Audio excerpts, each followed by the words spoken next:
This is The Joe Gaither Show on BamaCentral.com.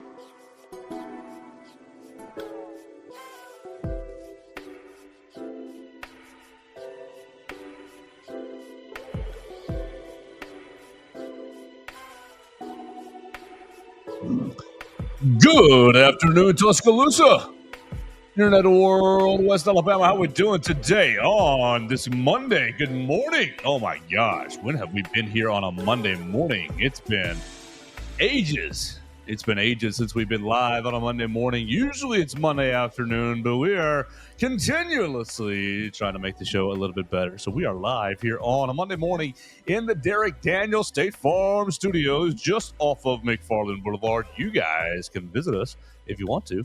Just off McFarland Boulevard, right past the Tiger Rock on the left. Find Derek and his friends. They'll take care of all your insurance needs. 205-758-3391 for all of your insurance needs. Like a good neighbor, Derek Daniel and his crew is there. We're going to have a lot of fun in the Derek Daniel State Farm Studios. Of course, we invite you to jump in and join us at Joe Gaither 6 for your comments, your questions, your queries, and complaints.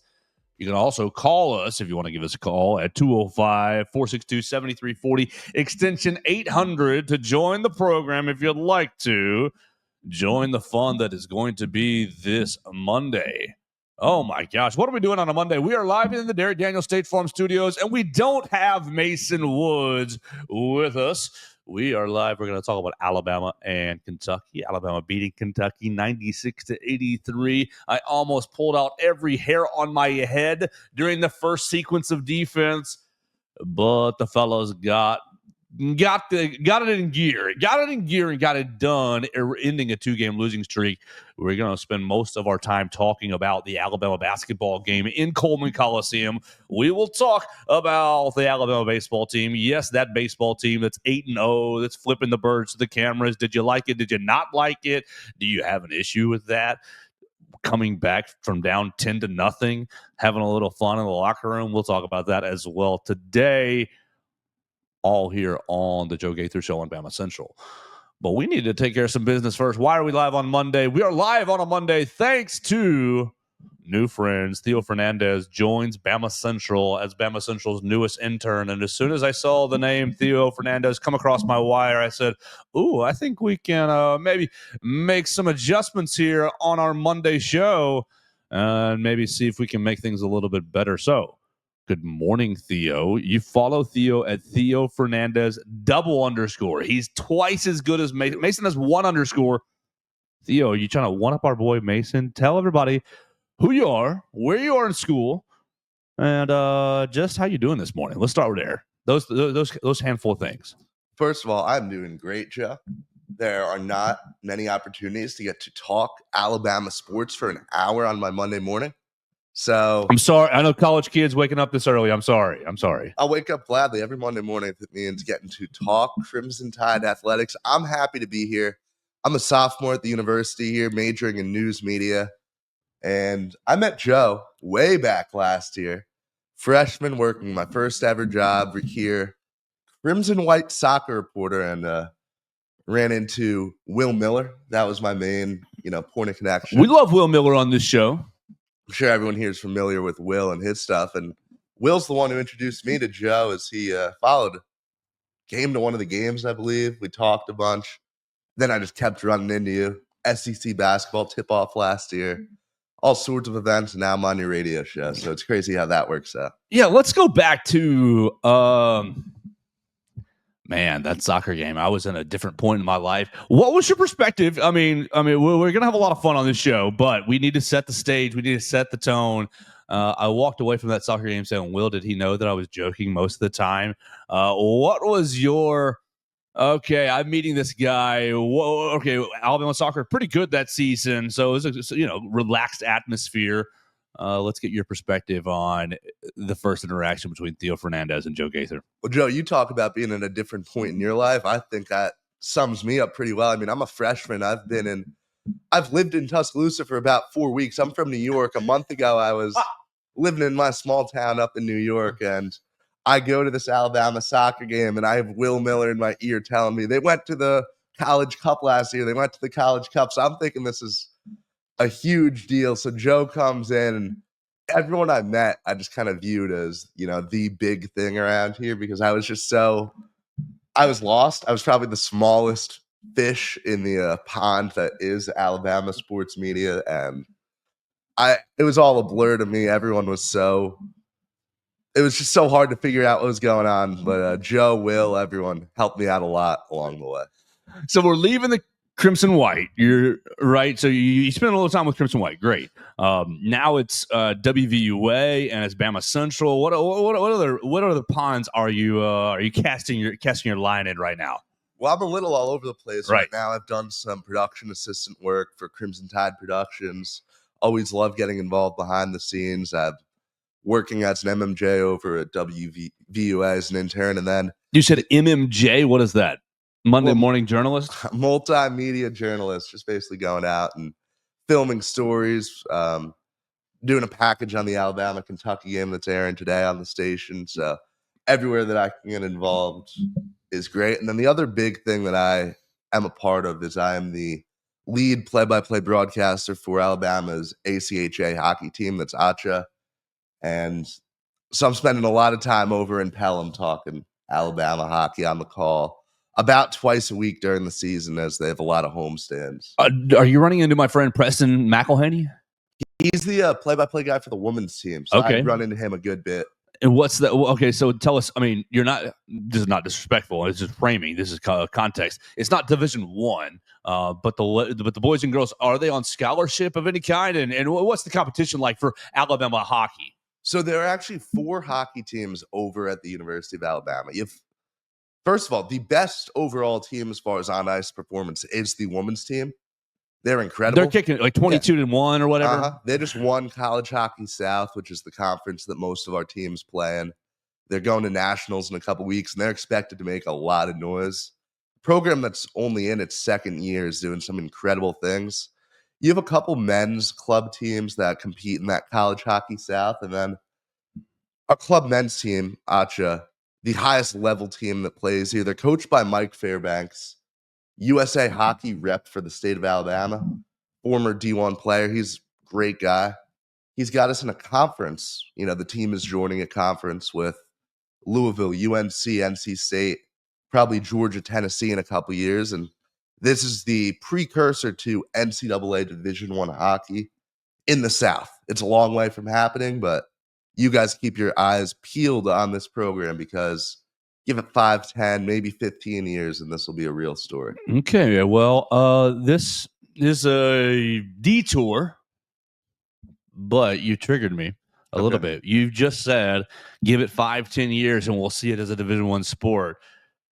Theo, how do we rectify? How do we balance that thought with what is coming down the pipe of, we're probably going to be cutting NCAA sports because of budget? This sport, tennis, that sport, soccer, swimming and diving. The non-revenue sports are all on the chopping block.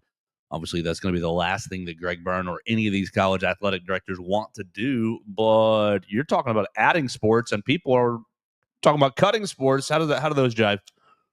Well, right now it's kind of an experiment in the South, I'd say. The idea of hockey being a revenue sport, because there are certainly places in the country where that is the case.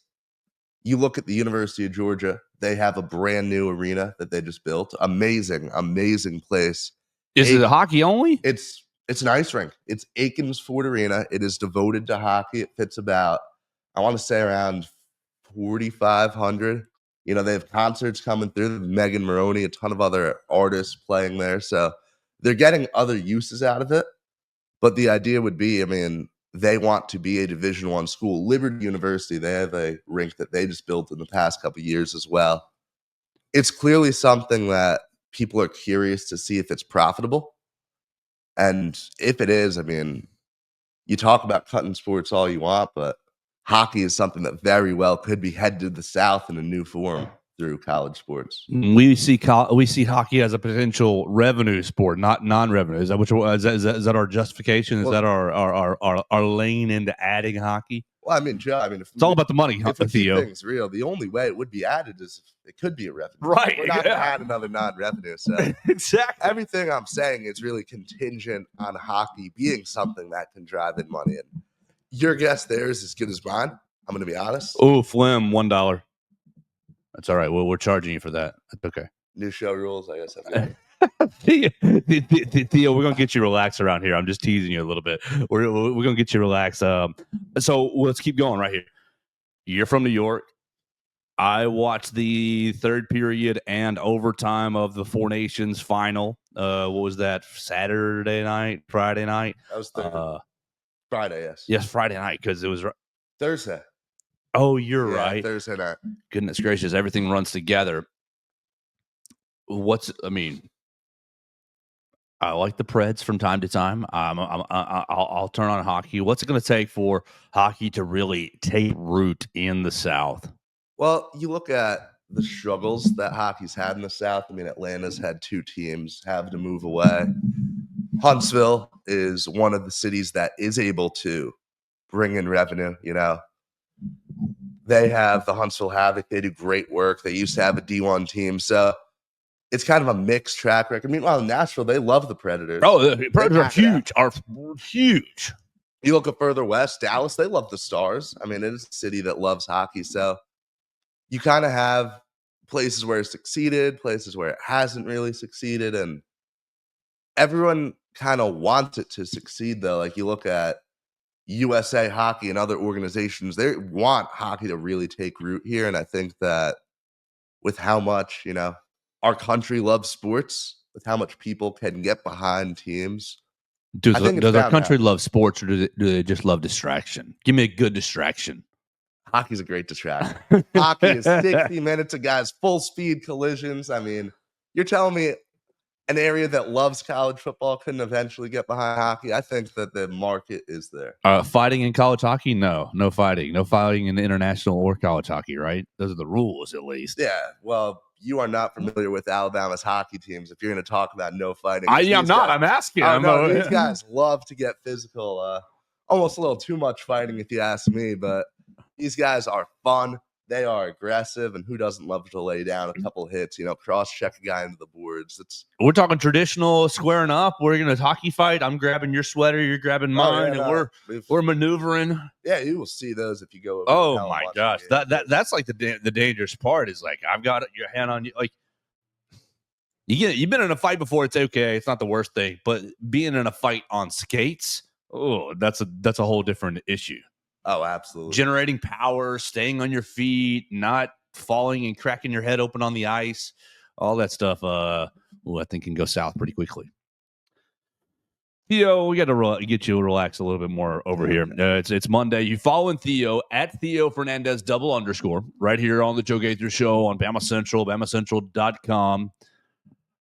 Theo, you were on the court on Saturday. I watched it from the comfort of my living room this past weekend. Alabama beating Kentucky, 96-83. I was finishing up Vanderbilt baseball and Vanderbilt basketball work. Vanderbilt basketball with a big old upset and the baseball team winning as well.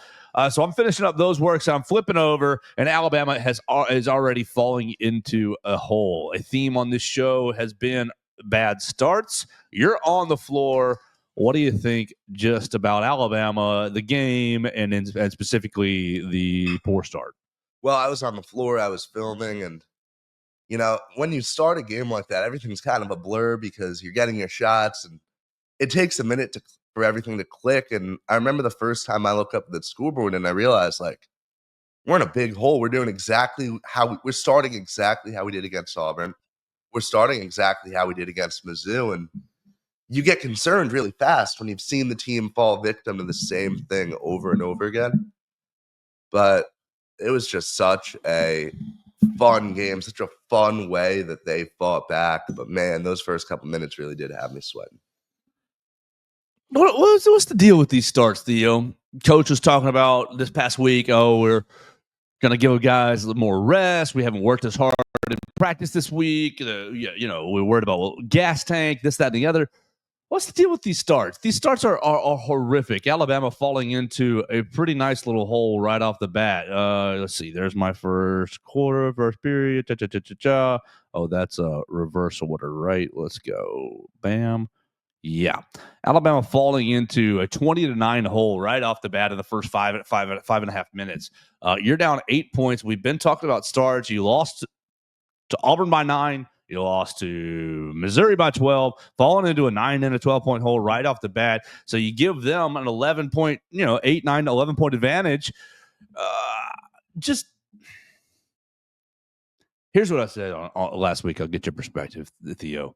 I wondered if the Final Four run, we can just put all these puzzle pieces together at the very, very end and still have a great season, still have a successful. I mean, look, you go to the Final Four. I don't care what happens in these 4 games. That's a successful season. I hypothesized the team's success last year, putting it together at the very end, has been prevalent in this year's team, right? And has therefore maybe made it difficult for Coach Oates to get them to take every single game seriously and to take every single minute seriously, this, that, and the other. But I mean, that was just a weak excuse for me, Theo. Like, why do you think all these starts are just the 3 games in a row? Bad start. And it's not just 3 games in a row. It's been most of the SEC season. The starts have been pretty poor. What is the reason for these starts? And is there any way to mitigate them going forward? I think there's a lot of merit to what you just said. You look at one of the things that Oates has talked about a lot over the offseason and into the early parts of this season is that the roster is still so hungry for postseason success, because of how many guys weren't there. That goes without saying, right? What I do wonder, though, is you've played such a long season already.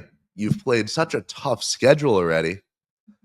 How do you keep your guys motivated for, oh, look, here's our biggest game of the year. It's number 1 Auburn. It's at home. This will prepare us for when we play them again in a couple weeks and when we play the number 2 team and when we go to the SEC tournament. And then all that's just a tune-up for the real stretch that does matter in the NCAA tournament. So it's like you have so many big games left. I mean, we play Mississippi State Tuesday, and then you have arguably the hardest 3-game stretch ever to close out a season. Ridiculous. Right? It's absurd. 6-2-1.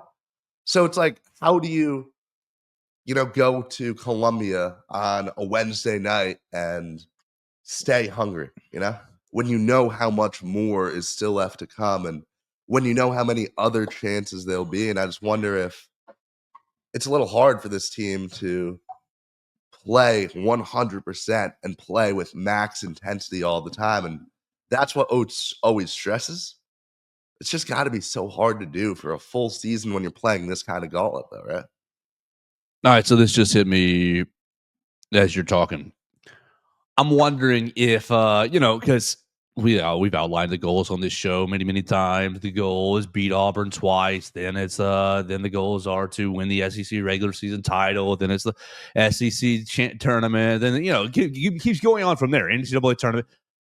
I'm wondering if our goals in my brain are framed from the Anthony Grant, Avery Johnson days where if we just win the SEC regular season title and that's the only thing we win, wow, what a great year. And it's something to hang our hats on. Obviously, you want to win the SEC regular season title, but does this team maybe view that as a prize? Not as worth our effort. Not as worth our effort. The real prize is in Nashville. The real prize is in the brackets, in going deep in the bracket wherever they get thrown, east, west, or south, east, midwest, or south. I'm wondering if maybe as a program and me as myself needs to reframe how valuable, how much stock I put into winning that SEC regular season title.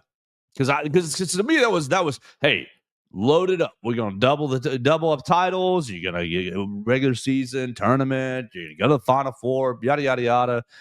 Undefeated. Everything's going to be great. And I've been just a little disappointed with the attitude towards the regular season.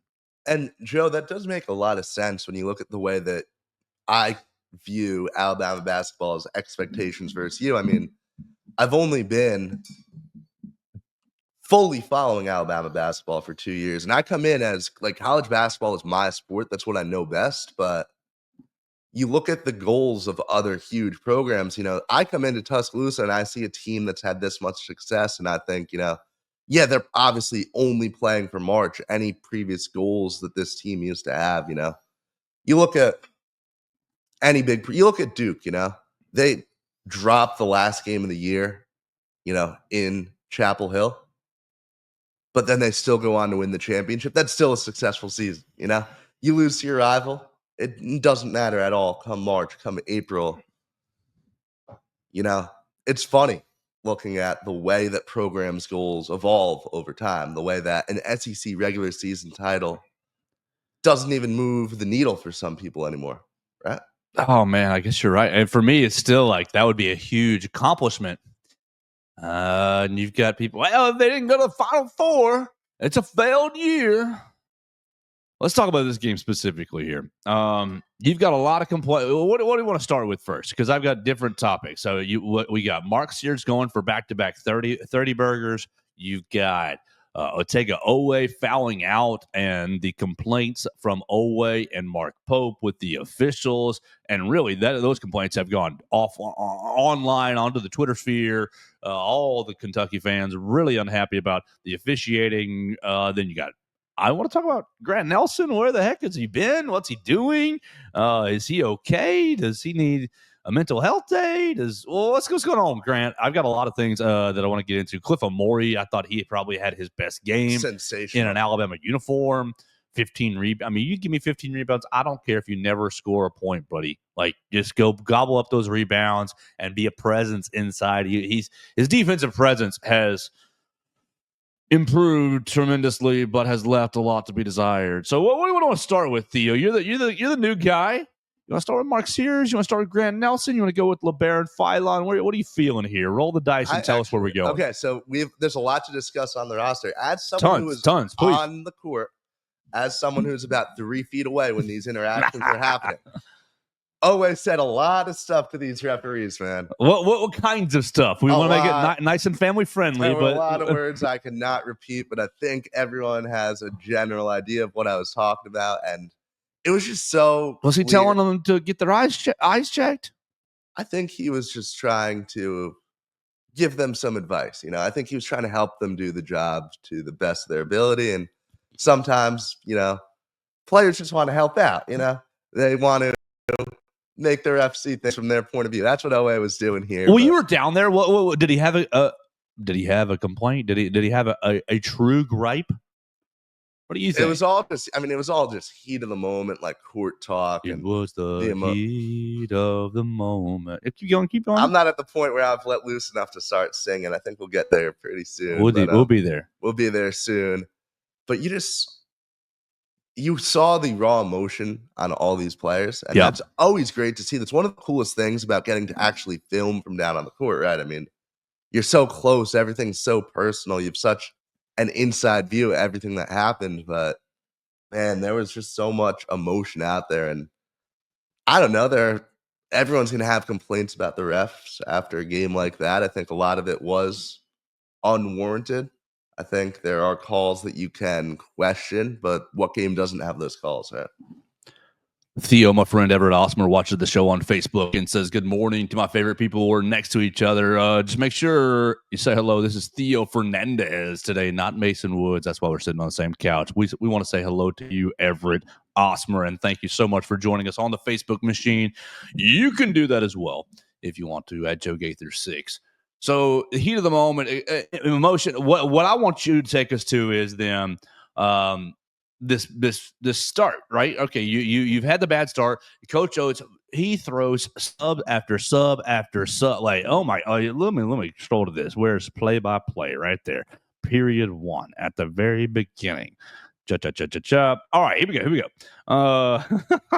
Substitution out, LeBaron Philon. In, Aiden Holloway. This is all like in the first 90 seconds. Here we go. Another one.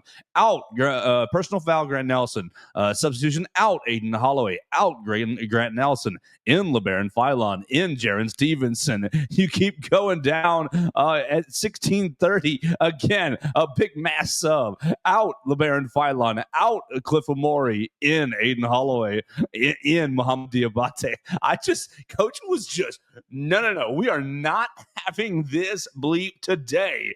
What did you think on the court as you're doing, what is it, musical chairs with the bench, getting on and off the floor? What did you see down there? And what did you think about, okay, this start? Well, my reaction, honestly, Joe, is a little like yours, where you're just a little amused by everything that's happening, mostly because, there's one time, Aiden Holloway comes in about a minute into the game. He goes out, misses a jump shot, and then immediately gets checked out. It's like he's subbing the way you do in the final 20 seconds of a game. It was really funny to watch almost, but then you just saw how frustrated almost Oates was, where, no, we're doing anything to avoid that slow start. And hey, eventually it worked. Eventually he found the right combo, got his guys together, and pulled off that comeback. But it was just it's frustrating to watch because I'm out there. I've seen this story before. I've seen it twice in the last 2 games. And your mind immediately starts to wonder, like, why is the team doing this again? Do they actually have a response this time? And I wasn't concerned at all watching the Auburn game, seeing them jump out to that lead. No, I wasn't either. Concerned at all against Mizzou. I thought, I was not. That second one wasn't enough to concern me. And fully, you think that they're going to get right back into the game. And then finally, after seeing it twice, after seeing the same story play out, you see it a third time, and the panic button immediately. You got to hit it, right? All right, so Theo, one thing we do on the program is we got voicemails. We got our phone line if you guys want to go ahead and call 205-462-7340, extension 800. But we did take a few voicemails over the weekend, so let's hear what the people had to say. Joe and Mason, this is Dax from Jasper, Alabama. Are we back to normal Alabama? I'm calling during the halftime of the Alabama-Kentucky game. Our offense is flowing like normal, just absolutely beautifully.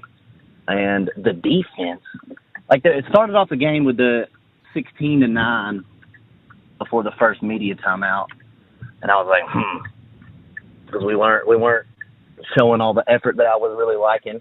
And it looked like the boys just had enough of it and started just putting the clamps on Kentucky. So I'm excited. I will call at the end of the game to see how we're doing. Peace. Well, thankfully that call. Roll bleeping Tide, fellas. Mark was on demon mode. LeBaron was on demon mode. Aiden had a little bit of demon in him, where he was just rebounding everything that was coming down. It was glorious. We just got to keep this momentum going for the rest of the season. This team hasn't hit its ceiling yet, and I am so ready to see what this team's going to do in March. Roll Tide, fellas. Keep it going. All right, we'll pause it right there. That's Dax on a double call, one at halftime and one after the game, and that's exactly what it is designed for. Call, let us know how you feeling, then let us know how you celebrating or commiserating. Thankfully, it wasn't a sad night for Alabama. What do you think? Dax is calling out the defense a little bit, but is suggesting the offense found its flow, and I guess he's going to take us right into the Mark Sears demon time. Oh, yeah, and I was going to say, that first half call aged perfectly, and thankfully so, because that could have lined up really badly if things flipped the other way. I'm sure that a post-game call would have sounded very, very different. I'm glad that we were able to get that kind of reaction out of him there. But man, Mark Sears, insane. I'm going to read you guys off a quote from, what we saw Oates talk about after the game, because he was just so happy, so proud. You just heard. You need me to fill for you while you get it? He scores 30 points. He's 8 of 17. He's 3 of 8 from the 3-point line, 11 for 11 from the free throw line. Mwah! Thank you. Perfect. Only 2 turnovers. Even better. 4 assists, 4 rebounds, and then gets himself 2 steals as well. All right, this is Oates post game. I think he just wants to win. He came back to try and win an NCAA championship, came back to try and play his way into the NBA. Going to break up the quote a little. He's as coachable as he's ever been. Super happy with the way he's been playing. And then he continued to talk about how he has leadership all-time high, finally stepping through. Not that he wasn't before, but finally actually taking full charge of this team, this roster, the guy that everyone's looking up to. Look at the way that he's converted Aiden Holloway into a stud. I mean, he deserves so much credit for that. Because Holloway, one of the worst things about him last year was his consistency, the way that he would just shoot himself out of games. Look at the way he started on Saturday.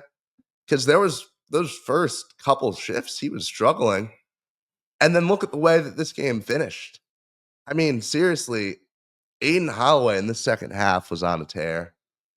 And Mark Sears, I think, is such a huge part of that. And I think as a whole, I mean, this man is just, he is, when his game is on the way it has been the last 2 games, he's as good as anyone in the country. All right, so I don't think that's a stretch to say. You're stretching a little. But that's okay. We'll take the stretch. Here's where I am with Mark. 2 30-point games in a row. Great. Awesome. 11 for 11 from the free throw line. Amazing. Great. Only 2 turnovers. Love that. And where's my minutes played? Minutes. 35. Right. So you're all but 5. You're amazing.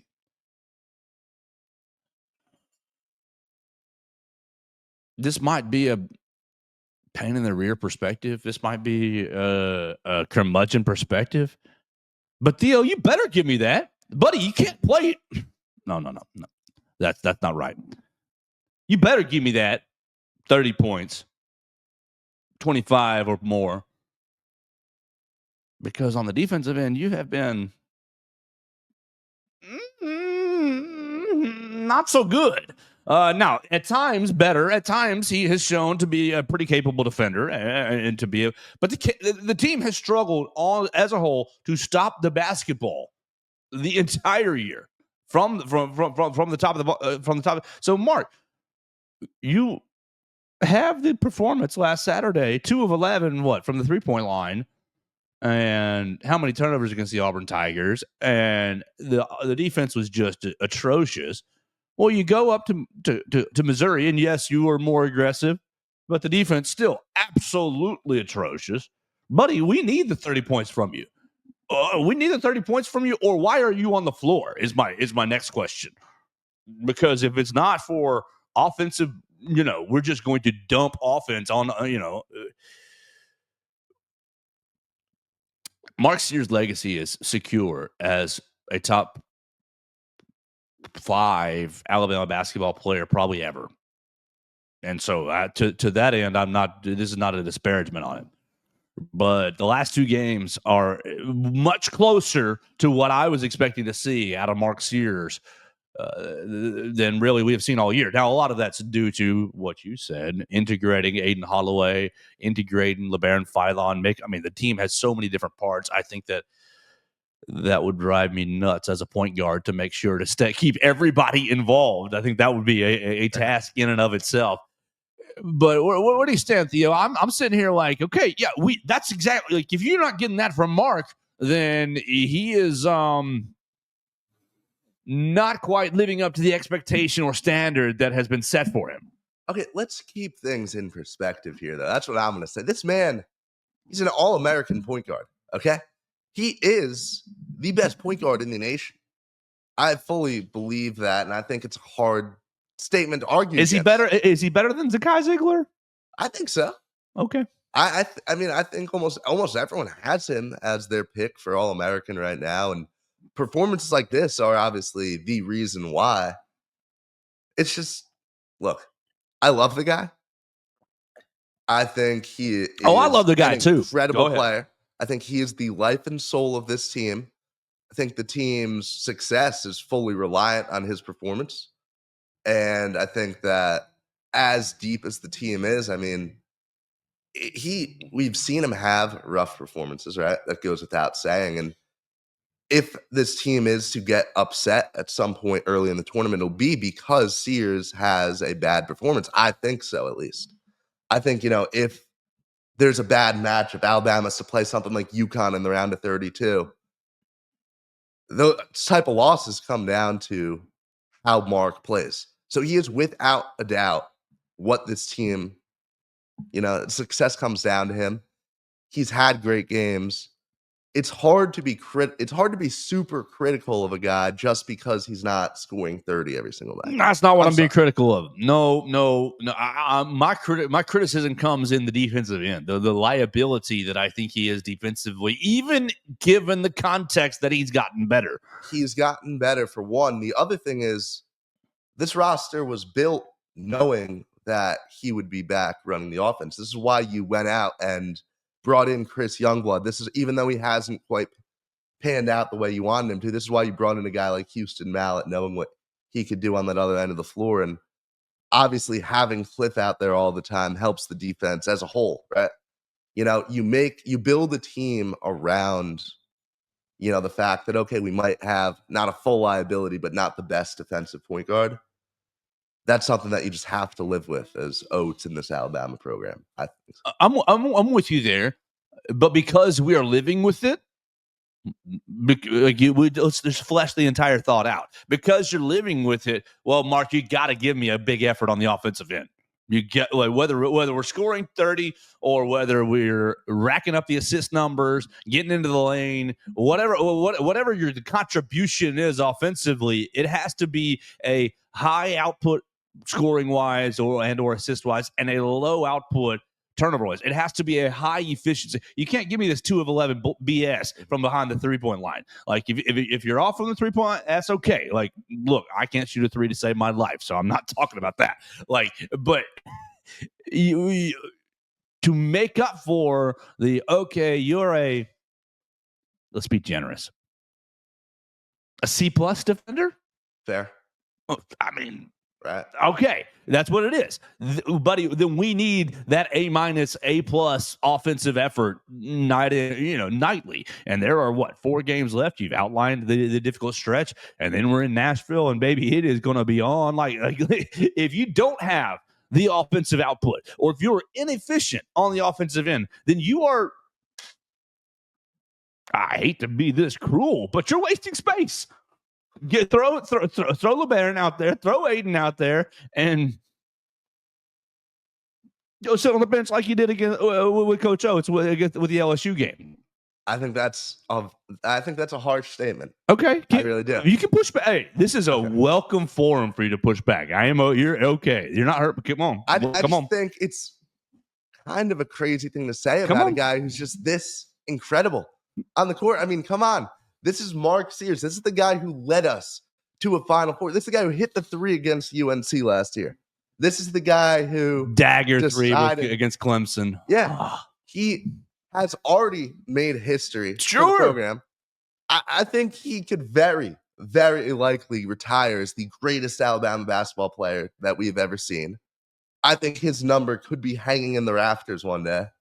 And I think to make this kind of statement about a guy this late into his 5th year, after he's played a pretty good season, after he's led the team to a number 4 ranking in the AP poll, that obviously is subject to change, but I just think it's absurd. And I also think, we're making the statement about the wrong 5th-year senior who returned. Yeah, I want to get into Grant too.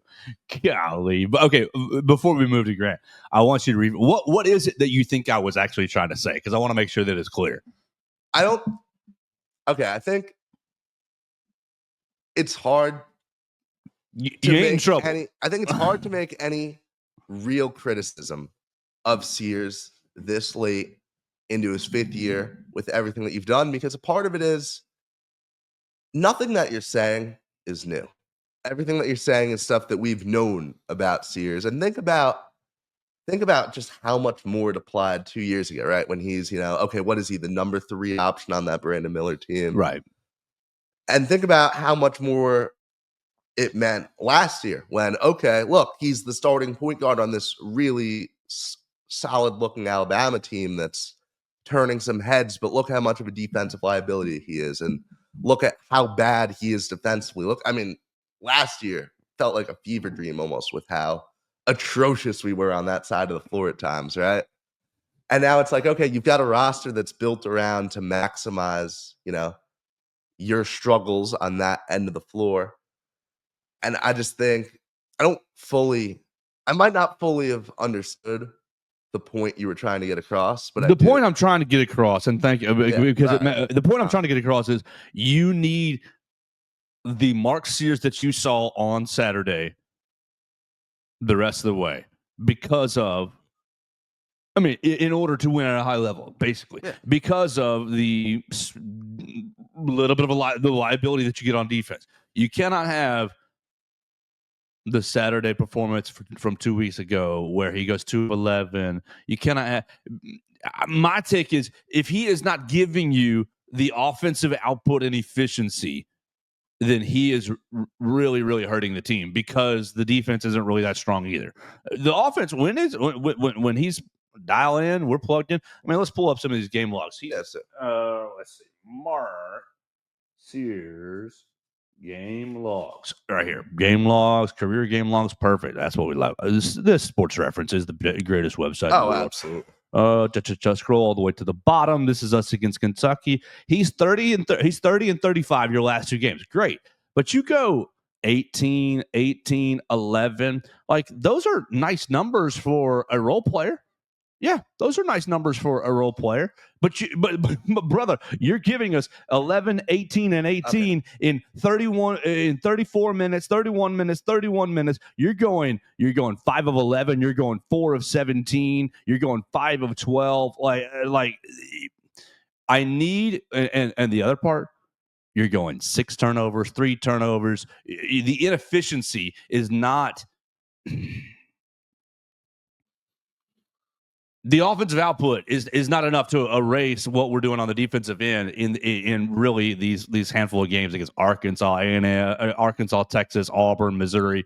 Like just leave something to be desired. Not Missouri. You scored a lot in Missouri. Sorry, excuse me. While it does leave some stuff to be desired, you can't just ignore. You can't just pretend that he has no impact offensively outside of the stat sheet. First of all. You can't pretend that having Mark Sears on the court isn't making things easier for every single player who graces the floor. You can't pretend that Aden Holloway isn't, these Aden Holloway outbursts are so much because defenses have to account for Sears too. I think the most problematic part is the turnovers. I think that there's no getting around that. I mean, a couple months ago, I was talking about Sears as, I really do think he kind of fits that Jalen Brunson mold. Like, that's the kind of guy he can be in. Some of the turnovers are just head scratching, and some of those turnovers make you think, like, okay, what is this guy's pro future like? Is he really capable of, taking things to the next level? That's a whole other debate. That's not one that I think we want to get into right now. But I think that while there's some merit to his game leaving things to be desired, while the turnovers look really bad, while some of the shooting nights look really bad, just him being out there is doing so much for our guys, And it's tough to say because, he sits against LSU. The offense still is fine. It was LSU. Would that have happened? They're the worst team in the league. Get it? Anyone else? I don't care what happened in that game. Yeah, that doesn't matter. Yeah. I don't know that even coach pulls that move if it wasn't against LSU. He was trying to make a statement, and he knew that it was a game where he could afford to make that statement. Yeah. And I think the statement has worked. I really do. Well, I do. I know I'm probably coming off like I'm talking bad about Mark. I'm not. I'm trying not to talk bad about Mark. I'm trying to compliment his effort on Saturday and say that is really what you need from him because of what you've gotten on the defensive end throughout the year. All right, let's keep on going with his voicemail, and then we'll hit into Grant Nelson. All right. from Lake Gunnerville here. Just wanted to give my congratulations to the Alabama Crimson Tide basketball team. I was starting to worry. I had personally, I had put them on fraud alert that they were going to lose 3 straight in the SEC, 2 of which at home. I was going to say this team had no chance at a Final Four. No chance to win the SEC, which should be step 1, should be goal 1 of any Alabama Crimson Tide team. My guy. But, hey, Sears showed he wanted to be on the court, putting up 30. And, they handled business. So for that, I say congratulations, boys. You are removed from fraud alert for the time being. Roy out. Fraud alert. Oh, hey. Roy, dead on with the almost two losses into 3. I was a little concerned. What do you think about our man Roy giving the props to the Crimson Tide and taking them off fraud alert? Roy, I'm going to read some numbers here, okay? Give it to him. 117-97. That was the loss we had late last February on the road in Lexington against Kentucky. We followed that up, dropping one against Tennessee. We dropped another one against Florida right after. And then we recover, win a big game against Arkansas at home, and then drop first round of the SEC tournament to Florida. You look at how bad Alabama played down the stretch last year. And then you look how fast it flipped, and you look at how fast that team was playing in the Final Four. Things can flip so fast for seemingly no reason for any team in any college basketball season. That's why it's my favorite sport. And that's why it's so hard to write off this Alabama team at any point. And it's also so hard to say, like, oh, yeah, like this team's safe. They're primed for a deep run, you know? Did anyone think that San Diego State was really going to take us out that year? Did anyone seriously think San Diego State would send Brandon Miller home? You know, it's like, as much as I want that was a tough day, by the way. Oh, I'm sure. In the Louisville Yum Center. Ugh. KFC Yum Center. That was awful. All right, to your point, somebody asked me last week, Joe, was it 2 weeks ago, is this team going to win it all? And I'm like, why do you ask me that? Yeah. Why do you ask me that? Like, give the coach Saban, is this a crystal ball? Like, maybe they might. Like, and this person was smart. This person was a smart person that I respect, that I know follows sports. And I thought to myself, you have watched this sport your whole life, and you know how difficult it is. And you're going to ask me, is this team going to win it all? Yes, no. Who? Like, what is my answer even worth? Because it's such a dice roll. Somebody was it the Missouri game? I believe it was. Somebody was in my Twitter mentions about this team's lost all heart. This team doesn't have Final Four capability. They can't. And I thought, whoa, easy. Let's stack this team up next to last year's team. I mean, if this team plays last year's team in a 7-game series, they win 5-1. Yeah, they win 4-1. Yeah, in 5 games. Yeah, it's not close. The defensive acumen is much better. I mean, we're sitting here complaining about the defense, and rightfully so, because we're crazy people. But where are they at? According to Kenny Pomeroy, they were at 47. The last time I looked, they're at 47. 47, 99.1. Where were they last year going into the tournament? 110.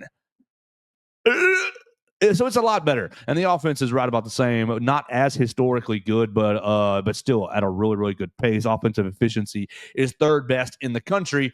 This team dog walks last year's team. Oh yeah, no doubt about it. And so to sit here and be upset, I think is okay, because we're in a reactionary place. But you also need to keep the thought right out in front of you that, hey man, this thing can. Theo, how'd you feel last year leaving Nashville with Florida beating your tail? Like absolute second half destruction. I think it was a 102-88 it was, final. Oh, you get triple digits dropped on you. I don't think I could have counted the beers I had on Broadway that night because I was so just like the season's over, everything's done. Like I was in a horrible mood that night. Everything's over. Mm-hmm. See, they're gonna get seeded out to this place and lose in the first round. These they stink. They wasted all my time. Wasted all my energy. And then boom, 3 weeks later, keep going. And Joe, let's be honest, right? Selection Sunday comes around. Yeah. You see that draw. Oh. You see Charleston, you see San Diego State, and you see Grand Canyon. That is a favorable draw. So I remember I look at that and I'm like, okay, realistically, should make it through to the Sweet 16. If Mo doesn't go out and have that incredible performance against Grand Canyon, we're probably the 4 seed who got embarrassed by some school, by some online for-profit university that everyone's laughing at. It came down to a freshman, basically a nobody, having one of the bigger performances of the year to save us. Because what he did that game, I think we lose that game without just everywhere that he was. And it was only 9 points, 5 rebounds. It wasn't there on the stat sheet, but anyone who watched that game knows what he did and knows that the Final Four run might not even happen without, first of all, the favorable draw that we got there, and then also the way he stepped up. Everything's so unguaranteed in March, So because it's so questionable or so hard to predict, we need to wrap up. We're getting close to our time. We got one more voicemail, but we have to talk about Grant Nelson. What in the world is going on with this young man? I mean, I know he's a good player. Same thing we know with Mark. Only 5 points, 2 of 4, 0 of 1 from the 3-point line. It doesn't have any turnovers, so great job on that, buddy. 3 rebounds, 3 assists, 2 blocks. Just not good. And it's not been like that's a new thing. Let's see. Grant Nelson game logs. He's been struggling for a hot minute now. Let's find right there. That's 2024. I want career. Can I find career? Y'all just gave it to me without even asking with Mark Sears. Can we give it? There we go. There's Grant Nelson. Career game logs. You've been struggling pretty hard, young man. 5 points against Kentucky. 8 points against Missouri. We did get to double figures against Auburn, but you were 5 of 11 shooting. Like, not so hot, my man. 7 against Texas. All right, there's our last run of good games. Georgia and Arkansas and Mississippi State, you get up to and have yourself some good games. What's the deal? Is it just fatigue? I don't know, because this is nothing new with Grant, right? Consistency has been a problem for his entire 2 years here, and it's the reason that a lot of people will tell you that they don't think Grant Nelson has lived up to the hype of when he got here. Number 1 transfer, this kid who just was tearing it up in, I believe, the Horizon League or Big Sky, or whichever one North Dakota State is in. And it's tough because you take someone who hasn't played high-level competition like this at any point in his life, right?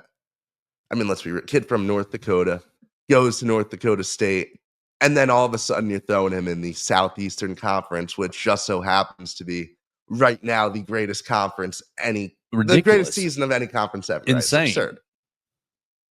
But they're still 500. Yeah. Man, still 500 in league play. I don't know. I want, it's like you want Grant to have these monster performances all the time. You saw what he did in the tournament last year. You saw how good he could be, and you see the NBA potential there too when his game is on. What's it going to take for his game to always be on? Is it possible with this little stretch of his career that he has left? And is there anything that Oates can do to maximize what he can give him? Because quite frankly, I don't know. Quite frankly, I'm a little concerned. And quite frankly, there are a lot of guys on this team that you could argue should be getting a lot of Grant's minutes on a more regular basis. And is there like a North Dakota State like dish, like dinner that we can feed him? Does he need what would you do for, like, I know Wisconsin's cheese curds or whatever. What would North Dakota? I'm not sure. We got to figure out something to get Grant's mojo back. I don't know.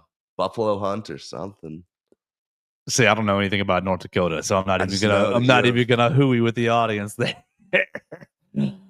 Let's finish up with the last voicemail here, and we appreciate everybody calling the voicemails 205-462-7340, extension 800. You can call about any Alabama games, anything you heard on the program, or anything that's going on in your mind. You just need somebody to talk to. Leave us a voicemail 205-462-7340, extension 800. Let's finish it up right here. What's going on, guys? Huge bounce back win. Defense was much improved. Anytime you can hold their leading scorer to 2 points when he averages 16 coming into the game, you know you're doing something right. So tip your hat to Nate Oates. Tip your hat to the boys. Much better defensive effort. And if you give that effort game in and game out, no reason why you shouldn't make the Final Four. Clifford Amore, so much better this game. Probably his best game in an Alabama uniform. 11 and 15. And if he keeps playing like that, then Alabama can definitely win the national championship. I know I'm getting to this late, but I saw y'all talk about what we should do for 8A instead of having a regular spring game. Something that I think would be pretty cool is a coaches versus players flag football game. I think it'd be pretty cool to see Jamarcus Shepard, Maurice Linguist, Freddie Roach, and all of them play flag football against the guys who usually start, like Ryan and all of them. I don't know, maybe not. Maybe they're afraid of getting embarrassed. I don't know. But just something to think about, something that I think will be fun to see, fun to watch. But anyway, enjoy the game yesterday, and I'll holler at y'all later. Oh, we love it. We love it. Those are our voicemails today. We took 4 different voicemails. We appreciate everybody who called over the weekend. 205-462-7340, extension 800. Let's get into both pieces of that last one, Dio. Cliff Amore. Well, I have been complaining. I have been yearning for a Cliff Amore performance like this. 15 rebounds, 4-4, 11 points. He gets the free throw line, 75% from the line, 3 of 4. He would love that as well. You were strategic with your fouls. You didn't foul out. You didn't really put Coach Oates into a bind by getting into foul trouble. Yes, it was 4 fouls, but you spaced them all out nicely. If we can not have the 3 turnovers, then I would say it's a perfect game. And I'm very happy with you, Cliff, with this. And keep going is where we're at. Theo? This is the version of Cliff that I thought we were getting all year. It's a little disappointing that we haven't quite seen it all year, but this is one of the things where you don't want to let your hopes up too much, but it is hard not to be really, really, really excited because the stuff that he did on Saturday, that's the player that he is. That is the guy who is, one of the best rim protectors in the Big Ten for the past 3-4 years. That's the guy who was supposed to be a seamless fit on this roster. I mean, the lobs were amazing. He got 3 different lobs. He caught one where where he had back to the basket and behind, right? Yeah, He just slammed it in behind him. And then he had a whole Showtime moment late in the game as Cliff threw him one as that time was winding down. He was just so electric out there. And that's what you need, That's what you always, and he got the crowd so into things. Obviously, only 2 more home games left on the year, but man, the fans really appreciated what he did because they know that it's tough adjustment. Always, on a team when you played. Let me tell you this, as someone who grew up about an hour from Rutgers campus and has been to a good amount of games over there, Steve Pickle, solid coach. Big Ten basketball is good basketball. It's a whole other world down here right now. And it's a tough adjustment. I think a tougher adjustment than anyone really had thought. I'm just so glad that he's capable of this kind of performance, that he's shown he can do it, because we're going to need a game like this out of him in March at some point. I don't know when it'll be, but I can guarantee you, if this team goes on a deep run, there'll be one game where everyone looks back and says, thank God they brought in Cliff. And this lays the groundwork for that performance later on. I think you're going to need him more than just one game. Oh, yeah. We're excited. I'm excited for. Hopefully, this will build some momentum for him as the season comes to a close. The second thing that our last caller brought up, was the Alabama spring game. Last week we talked about the spring game, Theo, with Mason. We talked about how Texas is canceling their spring game, and a bunch of other schools are canceling their spring games because they're worried about tampering. Don't tamper with my players. So I asked, my suggestion to Mason was, let's do a Pro Bowl style skills competition. So you get Ryan Williams running through an obstacle course, and you get all the quarterbacks doing accuracy challenges, this, that, and the other. That way, the fans still get their, experience with the Alabama football players, but Kalen DeBoer gets to protect all his talent. Oh, you can't really see how fast these guys are, I guess. What do you think? Coaches? Coaches versus players flag football game. I love it. I love it too. Right? You've got to mix like a scholarship guy or three on the coach's side, right? You've got to like mix some traders in there so that they have a chance. But at the same time, like it would have to be guys like Ryan or like Mbakwe or Keelan Russell maybe gets out there as a couple passes. I don't know how to do it because, first of all, I think the whole trend is kind of ridiculous. I just wish everyone would be normal and not weird and just play their spring games. Just play one like obviously that's not the reality we live in anymore. Well, I'm afraid of someone seeing my 4-star backup left tackle who hasn't played yet. But all I'm going to say is that if schools really do start to cancel their spring games, and if this becomes the thing that people do, you'd be a fool to be one of the few guys who actually plays it. That's what I think right now. I think, it's very likely that we see something like this where we see the team have to come up with something fun. I'd love to see the coaches out there on the field trying to show us what they're capable, especially with how many of them had successful playing careers. Well, they used to. I don't know. I haven't. My last 2 A-days, I think I've been on remote duty. But they usually have an alumni flag football where the older players will get out there before the game and do a flag football dealio. But there's definitely ways that they can get around it. I would just like to get every defensive lineman, give me 8, jumbo tires or whatever, and get them in a tire flip relay.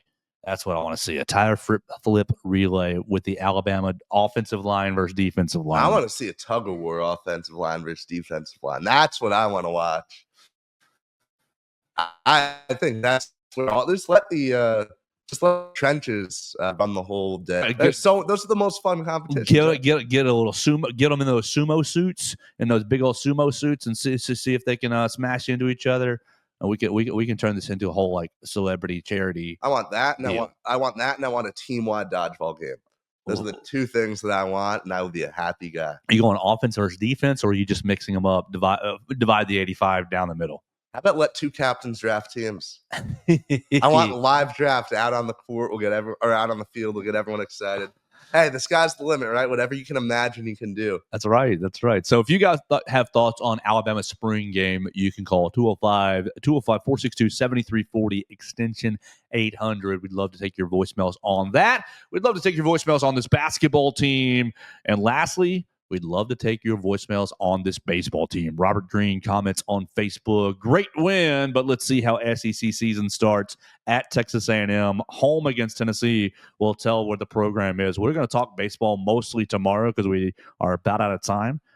Baseball 3-0 on the weekend, 8-0 on the season, was down 8-0 against Ole Miss. Holy smokes. Down 10-0 against Ole Miss, Ohio State. All my tabs are going crazy at this point at the end of the show. Alabama baseball was down 10-0 against Ohio State in Jacksonville on Sunday. We're doing good so far? So do I get to charge you $1 for that one? Yes, you can. Yes, you can. Did you watch the game? I mean, you had Justin LeBron, big old smackaroos, and, of course, Will Hodo. What a hero. Justin LeBron, 2 home runs, and Will Hodo, the walk-off home run to give Ohio State the dirty bird in the dugout. Well, you want to leave a comment on that before we get out of here? We should, because you won't be here another week. Yeah, look, I unfortunately was working the Alabama softball game, filming that one. So I was following along with the game, watched the highlights as soon as I was free. Man, this team, there's something, man. This team feels different. And it has been, it's been a long time coming. We were predicted 13th in the SEC in the preseason coaches poll, and all of a sudden, I don't want to get too far ahead of myself, but it's looking like that ranking could start to rise as we climb. And a lot of it's going to be revealed during that A&M series. There's no denying that. Justin LeBron, though, 109 miles per hour. That's how fast his home run went off the bat. Absurd. I posted on my Twitter, I posted a little poll on there.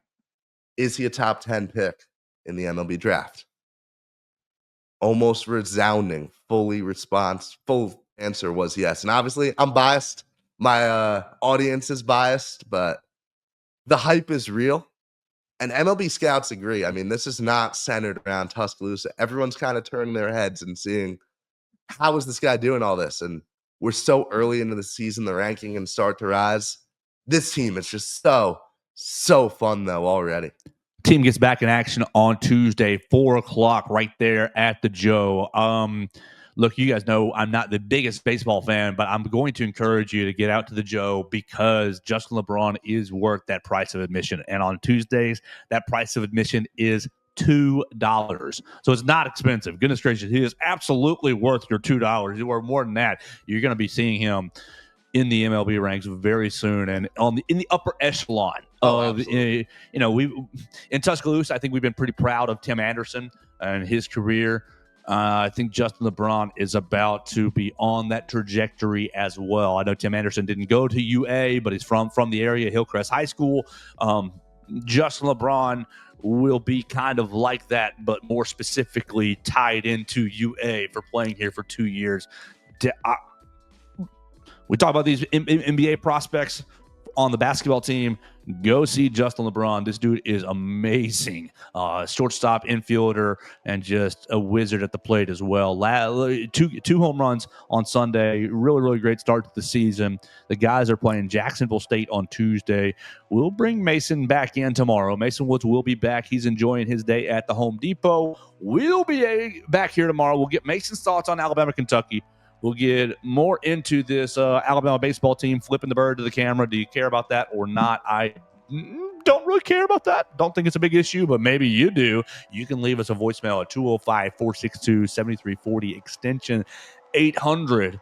We'll talk about that with Mason and more. And I'm going to be interviewing a local Tuscaloosa, a local professional wrestler tomorrow. Look, you guys know we get into wrestling from time to time. There will be a professional wrestling show in March over at the Buddy Powell Pavilion, and I'll be getting involved in just a little bit. I'm not getting chokeslammed tomorrow, but we will be interviewing someone who will be getting chokeslammed tomorrow to close down the program.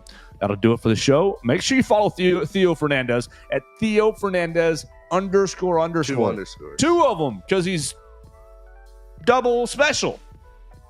At Theo Fernandez __. We'll be back tomorrow, and Theo will be back next Monday right here on the Joe Gaither Show on Bama Central and BamaCentral.com.